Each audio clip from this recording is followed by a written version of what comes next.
ओम नमो भगवते वासुदेवाय। अभी तक की लीला में हमने सुना कि कैसे भगवान श्री कृष्ण ने अघासुर से अपने सभी मित्रों अर्थात गोप बालकों की रक्षा की, लेकिन उन सभी बालकों ने ये प्रसंग अपनी अपनी माताओं को 1 वर्ष बाद जाकर सुनाया। ऐसा क्यों हुआ? क्या रहस्य था इस लीला में? यही प्रश्न महाराज परीक्षित ने जब शुकदेव महाराज से कहा तो शुकदेव महाराज भगवान की लीला में इतने मगन हो गए, उन्हें उस लीला का स्मरण हो आया और वो समाधि में लीन हो गए। कुछ देर बाद जब धीरे धीरे उन्हें बाहरी दृष्टि प्राप्त हुई तो वो कहने लगे, सुनो राजन, ब्रह्मा ने उन गोप बालकों का अपहरण किया था। वहां से वे 1 वर्ष के बाद लौटे, इसलिए 1 वर्ष के बाद ही वे अपनी माताओं को सारी बात बता पाए। अब इस रहस्य को आपको सुलझाकर समझाते हैं। सुखदेव जी महाराज ने 13वें और 14वें अध्याय में इसे विस्तार से समझाया भी है। कहते हैं भगवान चारों प्रकार से रास खेलते हैं, उनका नाम ही रस है। रसो वै सह, परमात्मा दिव्य रस स्वरूप हैं, उनके साथ मिलन ही रास है। रास का अर्थ है ब्रह्म से मिलन, रास का अर्थ है कृष्ण से संबंध, ब्रह्म से संबंध। जीव जब ईश्वर के साथ एक हो पाता है तभी कृतार्थ होता है। गोकुल की गायों की इच्छा थी कि वे प्रभु के साथ एक बने। अब ये कैसे हो पाएगा? तो उन्होंने इच्छा की कि जिस प्रकार बछड़े उनका दूध पीते हैं उसी प्रकार कृष्ण उनका दूध पिए। प्रभु ने उनकी इच्छा पूरी की। इस अध्याय में गाय रास वर्णित है। गोकुल की वृद्धाओं की इच्छा थी कि कन्हैया को लाड़ प्यार करें, दुलरा पाएं। वे सब लाला से मन से मिलती थी। मानसिक मिलन भी आनंदमयी है, फिर भी प्रत्यक्ष मिलन की उत्कंठा तो बनी ही रहती थी।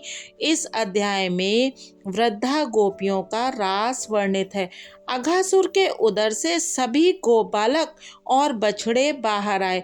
बालकों ने कन्हैया से भोजन करने की इच्छा प्रकट की तो कन्हैया ने कहा, हाँ चलो, यमुना के इस सुंदर किनारे पर हम पंक्ति लगाकर भोजन करें और ये बछड़े भी हरी हरी घास चरते रहेंगे। कन्हैया और सभी बालक एक साथ मिलकर पद्मव्यूह चक्रव्यूह रचकर भोजन करने बैठ गए। यह समाधि भाषा है। कमल की पंखुड़ियां बिल्कुल पास पास होती हैं, एक दूसरे से लगकर होती हैं। कमल के मध्य में कोमल पदार्थ होता है और छोटी सी पंखुड़ियां वहाँ होती हैं। बड़ी पंखुड़ियां उन छोटी सी पंखुड़ियों से लगी होती हैं। सभी बालकों की इच्छा श्री कृष्ण से लगकर बैठने की है। सभी अपने अपने घर की सामग्री कन्हैया को खिलाना चाहते हैं। सभी कन्हैया के मुंह में कौर रखना चाहते हैं। दूर बैठकर तो वैसा नहीं किया जा सकता ना। श्री कृष्ण ने बीचों बीच बैठकर सभी बालकों के मन की इच्छा को पूरा किया। रास लीला में भी प्रत्येक गोपी को वैसा अनुभव कराया कि वे उसी के साथ हैं। प्रत्येक गोपालक और गोपी को कृष्ण ने सानिध्य और स्पर्श का अनुभव कराया। ईश्वर के सामीप्य के बिना चैन नहीं आता, ब्रह्म स्पर्श के बिना आनंद नहीं मिल पाता।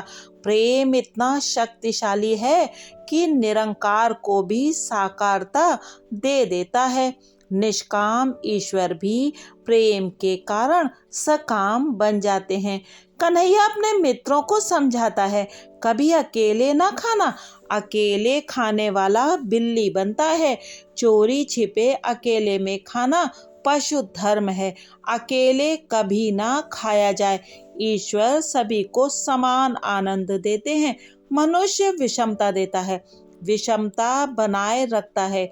ईश्वर सुपात्र जीव को इतना तो देते हैं कि लेने वाला लेते लेते थक जाए। यज्ञ भुक, ईश्वर यज्ञ का भोक्ता है। यज्ञ में आवाहन करने पर भी कई बार जो ईश्वर भोजन नहीं करते हैं, वही आज गो बालकों के हाथों भोजन कर रहे हैं। परमात्मा को वश में करने का सर्वोत्तम साधन है प्रेम। भगवान को उत्तमोत्तम वस्तु दी जाए और वैसी वस्तु है भक्ति। भक्ति ही शुद्ध प्रेम भाव है। कोई बालक जलेबी लाया था, तो कोई बर्फी, तो कोई दही बड़ा, सभी बालक मिलकर खा रहे हैं। भोजन के समय विनोद करना चाहिए, आनंद करना चाहिए।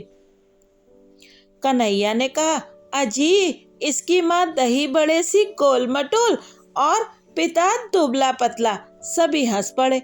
इस प्रकार कन्हैया और सभी बालक आनंद प्रमोद करते हुए खाने और खिलाने लगे। जीव जब अपनापन, जीवत्व, अभिमान छोड़कर परमात्मा से प्रेम करने लगता है, तब ईश्वर भी अपना ईश्वरत्व छोड़कर जीव के साथ खेलने चले आते हैं।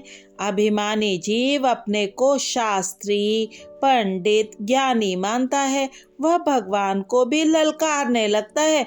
भगवान कहते हैं, यदि इस जीव को मुझसे कुछ लेना देना नहीं है, तो मैं भी क्यों उसका ध्यान रखूं? यदि परमात्मा को प्रसन्न करना है, तो बालक बनकर उनके पास जाओ।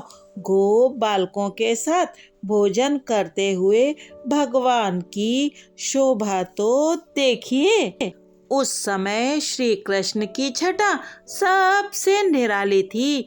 उनकी कमर में बांसुरी बंधी हुई थी, बगल में सींग और लकड़ी थी, बाएं हाथ में घी युक्त दही मिले हुए चावल का ग्रास था, अंगुलियों में फलों का अचार था। चारों ओर गोबालक बैठे हुए थे। वे सभी के मध्य में बैठकर सभी बालकों के साथ विनोद करते हुए भोजन कर रहे थे। स्वर्ग के देवता भी इस अद्भुत लीला को आश्चर्य से देख रहे थे। इस लीला को मन में देखकर आनंद करो। वृंदावन, यमुना का किनारा, फलों से झुके हुए वृक्षों की घटा, नीचे बैठे हुए श्री कृष्ण और गोपालक आदि की मन में कल्पना करोगे तो आनंद मिलेगा। सच्चा वैष्णव मन से तो हमेशा वृंदावन में ही रहता है। तन चाहे जहाँ हो, मन तो वृंदावन में ही होना चाहिए। भावना भक्ति को सफल करती है। खाना कोई पाप नहीं है। खाने के लिए ही तो भगवान ने ये सारे खाद्य पदार्थ उत्पन्न किए हैं, किंतु भगवान को भुलाकर, भगवान को अर्पण किए बिना खाना ही पाप है। कई लोग कहते हैं कि आज तो उनको एकादशी का उपवास है, किंतु अकेले में वे ढेर सारा खाना खा लेते हैं। खाना नहीं, किसी से छुपाकर चोरी छुपे खाना पाप है। अघासुर को जब कन्हैया ने मोक्ष दिया, तब ब्रह्मा जी को आश्चर्य हुआ। वे इधर उधर देखने के लिए आए कि ये कन्हैया कौन है। यहाँ आकर देखा तो कन्हैया को गो बालकों के साथ भोजन करते हुए पाया। इन्हीं ब्रज बालकों में से एक था ऋषि शांडिल्य का पुत्र मधुमंगल। उससे कन्हैया ने कहा, तू हमारे घर का तो खाता रहता है, किंतु अपने घर का तो हमें कभी खिलाता ही नहीं। पवित्र ब्राह्मणों के घर का भोजन खाने से बुद्धि पवित्र होती है। इसी कारण से कन्हैया ने मधुमंगल के घर का भोजन खाना चाहा। यशोदा जी ने शांडिल्य ऋषि से कहा था कि मधुमंगल को रोज भोजन करने भेजना। यशोदा जी उनका बड़ा आदर करती थी। सो आज कन्हैया उस ऋषि पुत्र से कह रहा था, तू रोज मेरे घर खाता है, आज मुझे तू अपने घर का खिला। मधुमंगल दौड़ते हुए अपने घर जाकर अपनी माता पूर्णमासी से सारी बातें बताने लगा। माता को बड़ा आनंद हुआ, किंतु अभी तक रसोई बनी ही नहीं थी।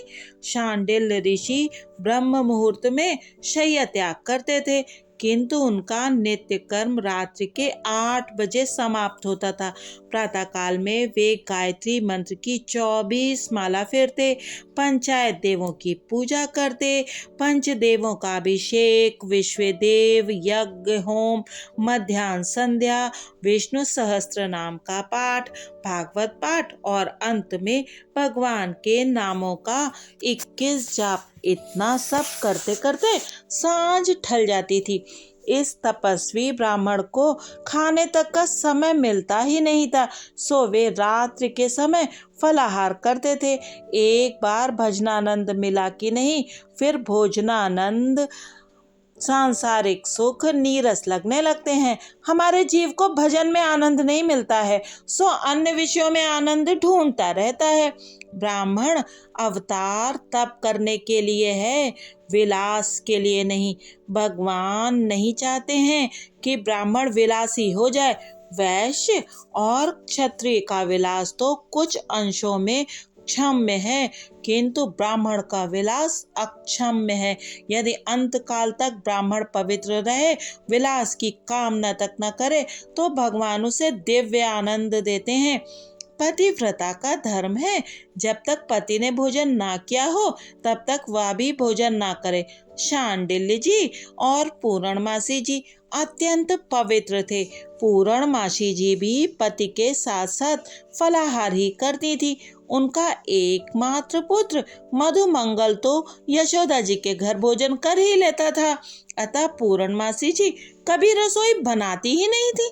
यदि स्त्री अपने पति के प्रति ईश्वरत्व का अनुभव नहीं करती है, ईश्वर का भाव नहीं करती है, तो उसे पत्थर की मूर्ति में से कभी भगवान नहीं मिलेंगे।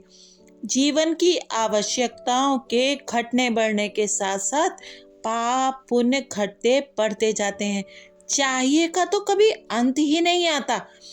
सो अपनी आदत और जरूरत कम करते रहो। निश्चय करो कि मुझे भगवान के सिवा और कुछ भी नहीं चाहिए। पवित्र ब्राह्मण अपने घर में किसी भी वस्तु का संग्रह नहीं करता है। आप पूर्णमासी के घर में तो कुछ था भी नहीं। घर में देखा तो बस थोड़ी सी छाछ थी, खट्टी होगी तो कन्हैया को पसंद नहीं आएगी, ऐसा सोचकर उसकी कढ़ी बनाई। मधुमंगल से कहा, मुझ गरीब ब्राह्मणी के घर और तो कुछ है नहीं, बस यही दे देना। परमात्मा कभी यह नहीं देखते कि जीव उनके लिए क्या लाया है, वे तो मात्र ये देखते हैं कि वो कौन सा भाव लाया है। ईश्वर केवल भाव देखते हैं। वस्तु को देखने वाला जीव है और भाव को देखने वाले भगवान। भगवान को हमेशा सर्वोत्तम वस्तु का भोग लगाओ। तो मधुमंगल वो छाछ लेकर आया। अन्य सभी बालक तो भांति भांति की मिठाई लाए थे, इसलिए मधुमंगल ऐसी छाछ देते हुए शर्माने लगा। उसने सोचा कि यदि मैं ऐसी छाछ कन्हैया को दूंगा तो मुझे सारा जन्म ऐसी खट्टी छाछ ही पीनी पड़ेगी। कन्हैया उपहास भी करेगा कि उसकी माँ खट्टी है, सो छाछ खट्टी है। ऐसा सोचकर मधुमंगल स्वयं ही छाछ पीने लगा। भगवान की दृष्टि उस पर पड़ी। अरे मधुमंगल, तेरी माँ ने ये छाछ मेरे लिए भेजी है और मुझे देने के बदले तू ही पिए जा रहा है। मेरी मौसी पूर्णमासी ने मेरे लिए ये बड़े प्यार से भेजी है, मुझे भी तो पीने दो। मधुमंगल जल्दी जल्दी पीने लगा। कन्हैया झपट कर उसके पास आया और मटकी अपने हाथ में ले ली, किंतु वो तो खाली हो गई थी। जब कन्हैया ने देखा कि मधुमंगल के मुंह पर थोड़ी सी छाछ लगी है, तो कन्हैया मधुमंगल का मुंह चाटने लगा। ये सब चल रहा था कि उसी समय वहां ब्रह्मा जी का आगमन हुआ। कन्हैया कह रहा था, मधुमंगल, तेरे पिता तपस्वी ब्राह्मण हैं, सो तेरी जूठी छाछ मेरी बुद्धि सुधारेगी। श्री कृष्ण बालक के साथ बालक, भोगी के साथ भोगी, योगी के साथ योगी और ज्ञानी के साथ ज्ञानी हैं। बालक ब्रह्म ज्ञान की बातें समझ नहीं सकते हैं, अतः वे उनका मन खाने पीने की बातों, माखन चोरी लीला आदि से हरते हैं। वे बालकों के मित्र बनकर अनायास ही ब्रह्म अनुभव कराते हैं। कन्हैया को मधुमंगल का मुंह चाटते हुए पाया तो ब्रह्मा जी को आश्चर्य हुआ। ये कैसा भगवान है? लोग श्री कृष्ण को ईश्वर मानते हैं और ये तो इधर गोप बालकों का मुंह चाटता फिरता है। ईश्वर कभी ऐसा हो सकता है क्या? ब्रह्मा पशुपेश में डूब गए। ये वही ब्रह्मा हैं जिन्होंने क्षीर सागर में जाकर शेषशाही भगवान से अवतार लेने की प्रार्थना की थी और उनके देवकी जी के गर्भ में आने की गर्भ स्तुति भी की थी। आज ये ब्रह्मा जी श्री कृष्ण की सगुण लीला देखकर चकरा गए हैं। सगुण ब्रह्म की चित्र विचित्र लीला को देखकर ब्रह्मा जी सरीखे भी असमंजस में पड़ जाते हैं।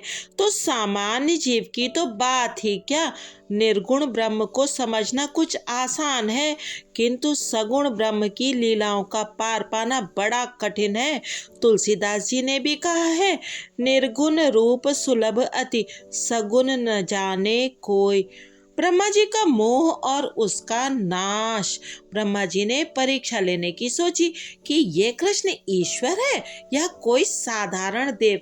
ये मुझ जैसी सृष्टि बना पाएगा तो मैं मानूंगा कि ये कृष्ण ईश्वर है। यदि मेरी कसौटी पर ये पार उतरेगा तो मैं इसे ईश्वर मानूंगा। ब्रह्मा जी माया के बल से सभी बछड़ों को ब्रह्मलोक में उठा ले गए। भोजन करते करते बालकों को अपने बछड़ों की याद आई।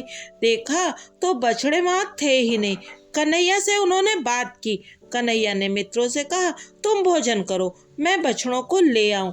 कृष्ण बछड़ों को ढूंढने चले। इस प्रसंग में एक और भी रहस्य है। जब तक बच्चे भगवान को ही दृष्टि में रखकर भोजन कर रहे थे तब तक उन्हें आनंद मिला, किंतु बछड़ों की चिंता होते ही विषयों में उनका मन जा लगा तो ब्रह्मा बछड़ों को उठा ले गए और ईश्वर ही दूर हो गए। कन्हैया को ढूंढने के लिए दूर जाना पड़ा। गोप बालक ब्रह्मा के अधीन हो गए, ब्रह्मा की माया के अधीन हो गए। ब्रह्मा भी काल का एक रूप है। सांसारिक विषयों की ओर मन गया नहीं कि जीव को ब्रह्मा काल पकड़ लेते हैं। भोजन करते समय यदि दृष्टि भगवान की ओर रहेगी तो भोजन भी भजन हो जाएगा। भोजन अतिशय स्वादिष्ट न होना चाहिए। स्वादिष्ट अधिक होगा तो भर पेट खाया जाएगा। बहुत खाने से मन आलसी हो जाता है। स्वाद रहित भोजन होगा तो मात्र भूख के लिए ही खाया जा सकेगा। जिसे परमात्मा का भजन करना है उसे आलसी न बनना चाहिए। भोजन एक अनिवार्य शरीर धर्म है, वो पाप नहीं है, किंतु भोजन ही के साथ तन्मय होना पाप है। श्री कृष्ण बछड़ों को ढूंढ न पाए तो वापस लौटे। इधर आकर देखा तो गोप बालक गायब थे। श्री कृष्ण समझ गए कि ये सब ब्रह्मा जी की ही करतूत है। ब्रह्मा जी शायद भूल गए हैं कि मैं भी उनका दादा हूँ। कहीं पर विष्णु जी को ब्रह्मा का पिता कहा है तो कहीं पर पितामह। देवी भागवत के 9वें स्कंध में सृष्टि की उत्पत्ति की कथा है। सृष्टि की उत्पत्ति के बारे में सभी शास्त्र एकमत नहीं है। जगत की उत्पत्ति के विषय में की गई विचारणा भिन्न है। महात्माओं ने ईश्वर के स्वरूप के बारे में ही अधिक विचार किया है। उनमें ईश्वर के स्वरूप के विषय में अधिक मतभेद भी नहीं है। बैकुंठ धाम में विराजमान लक्ष्मी नारायण की नाभि में कमल उत्पन्न हुआ और उस कमल में से ब्रह्मा जी उत्पन्न हुए। भगवान तो कर्तुम अकर्तुम और अन्यथा कर्तुम समर्थ हैं। कृष्ण जी की ही यह इच्छा सृष्टि है। कन्हैया ने ही उन सभी बालकों और बछड़ों का रूप धारण किया। वे अपने ही स्वरूप से खेलते हैं, यह निश्चित है। ज्ञानी अपने शरीर से नहीं, आत्मा से खेलते हैं। एक है भोगार्थ सृष्टि, जिसे जीव सृष्टि कहते हैं। ईश सृष्टि तो पंचभूत रहित है, भगवान की लीला सृष्टि है, मात्र अन्य को आनंद देने की दृष्टि से की गई है सृष्टि। लीला सृष्टि है। ब्रह्मा पंच महाभूत की सहायता से जगत की सृष्टि करते हैं। भगवान कहते हैं, मैं पंच महाभूत की मदद के बिना सृष्टि उत्पन्न करता हूँ। परमात्मा जब भी संकल्प करते हैं, सृष्टि उत्पन्न होती है।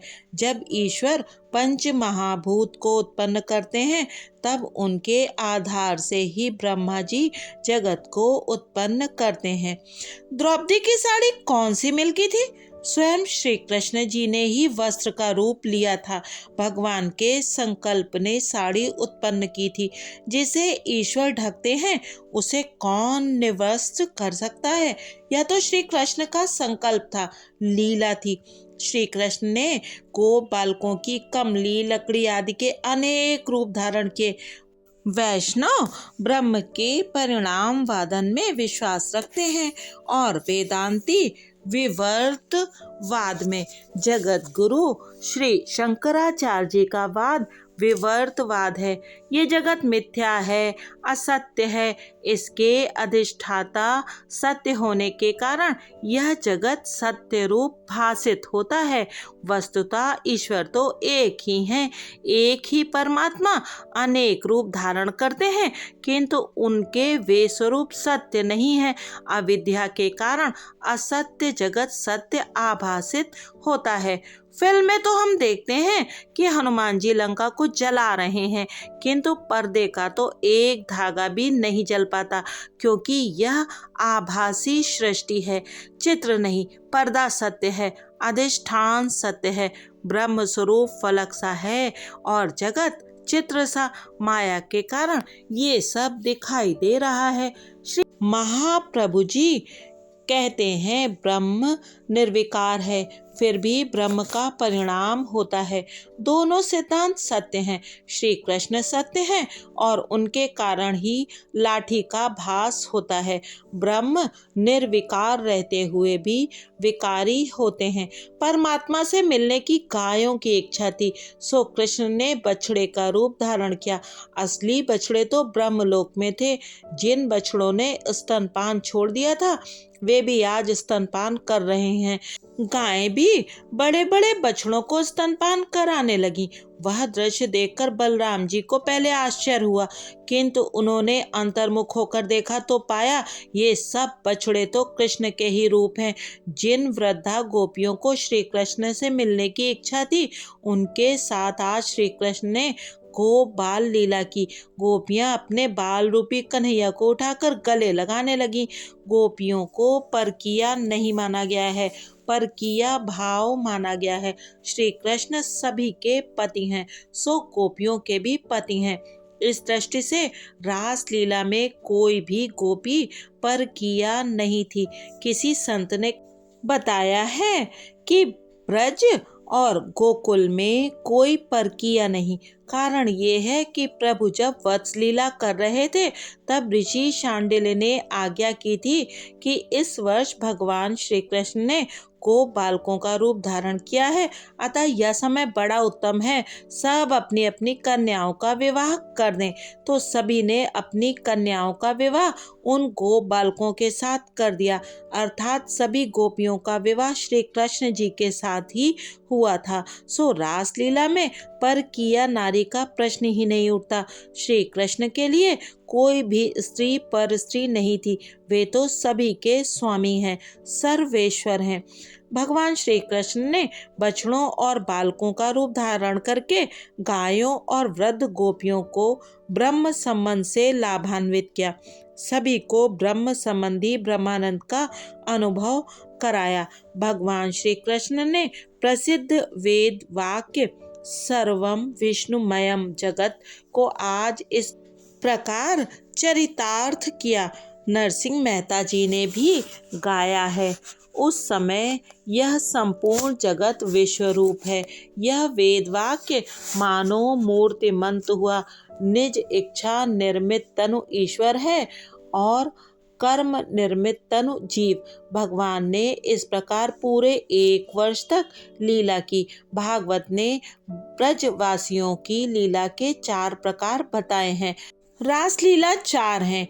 वेणु गीत प्रसंग, कुमारिका गोपियों के साथ रास, यज्ञ पत्नी प्रसंग, विवाहिता गोपियों के साथ रास, गोवर्धन लीला, वृद्धा गोपियों के साथ रास, सन्यासी प्रसंग, सन्यासिनी गोपियों के साथ रास।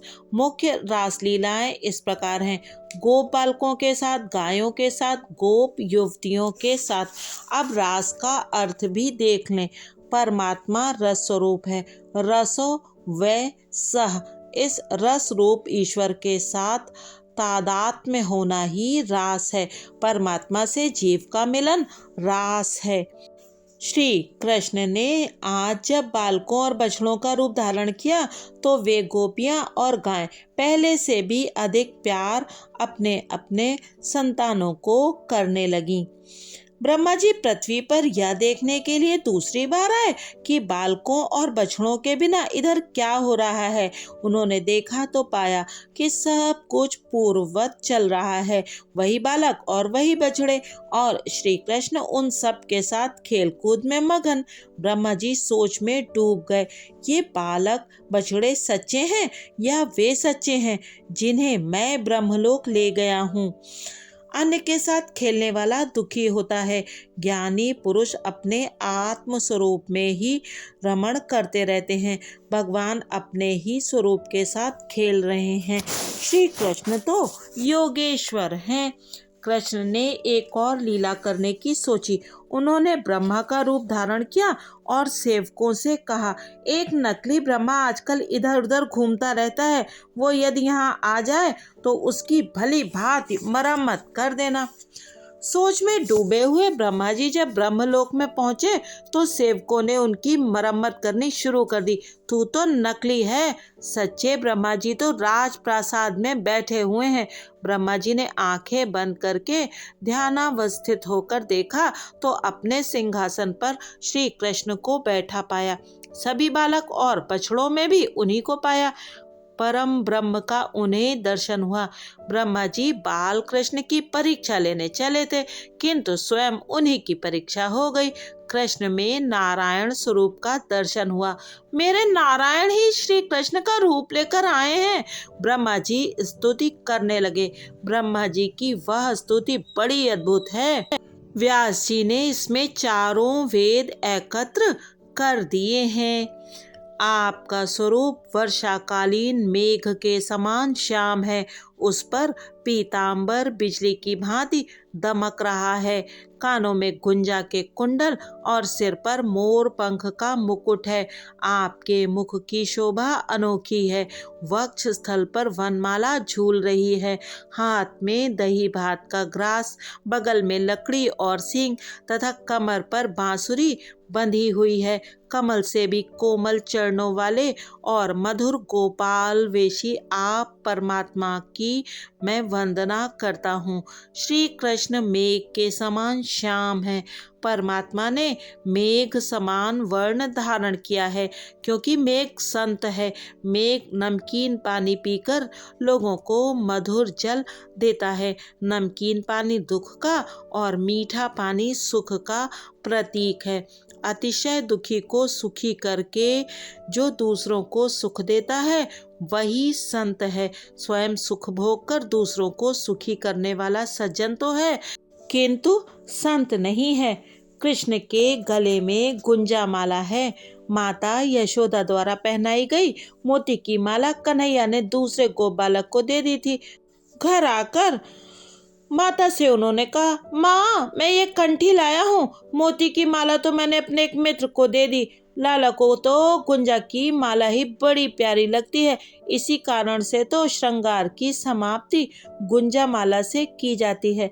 थोड़ा सा देने पर भी उसे अधिक मान ले वह ईश्वर है। बहुत सा मिलने पर भी कम माने, असंतुष्ट रहे, वह जीव है। प्रभु को जो कुछ भी दो प्रेम से दो। कन्हैया के मस्तक पर मोर पंख है। प्रभु को काम सुख त्यागी बड़ा प्रिय है। उसे परमात्मा अपने सिर पर रखते हैं। लौकिक काम सुखों का त्याग करोगे तो प्रभु तुम्हें अपने मस्तक पर बिठाएंगे। मोर शारीरिक संबंध से प्रजा की उत्पत्ति नहीं करता है, सो उसे भगवान ने यह सम्मान दिया है।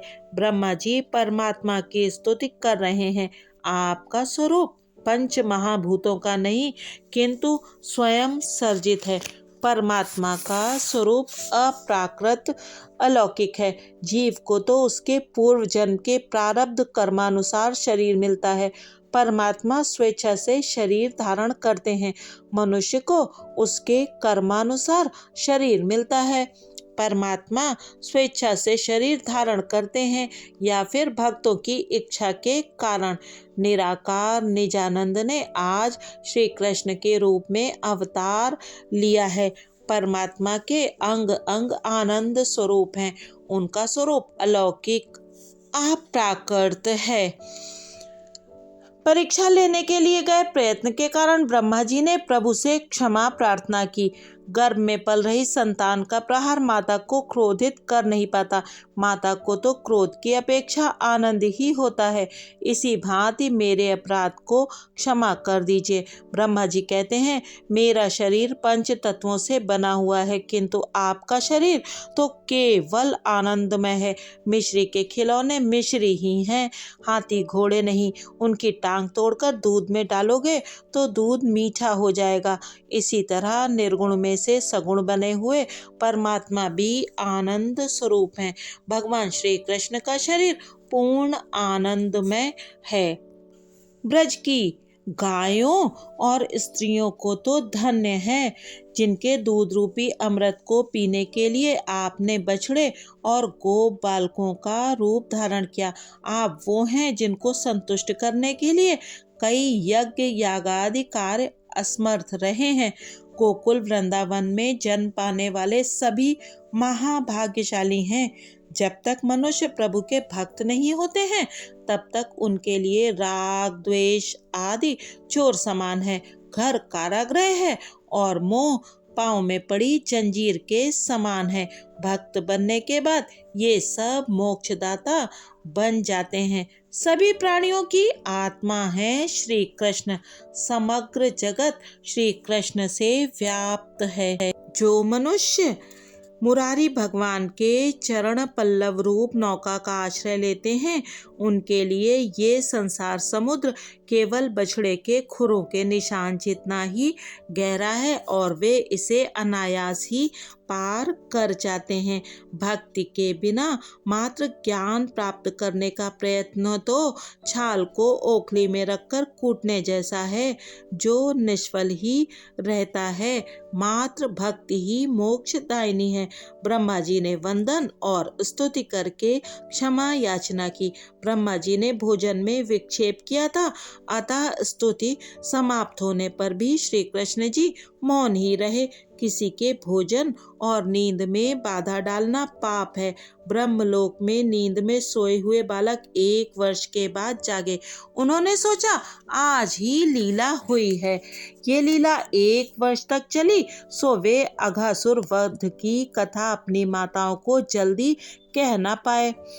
अतः इसीलिए 1 वर्ष बाद उन्होंने अपनी अपनी माताओं को जाकर यह लीला सुनाई। अगले भाग में सुनेंगे भगवान के गोपाल बनने की लीला। जय श्री कृष्ण।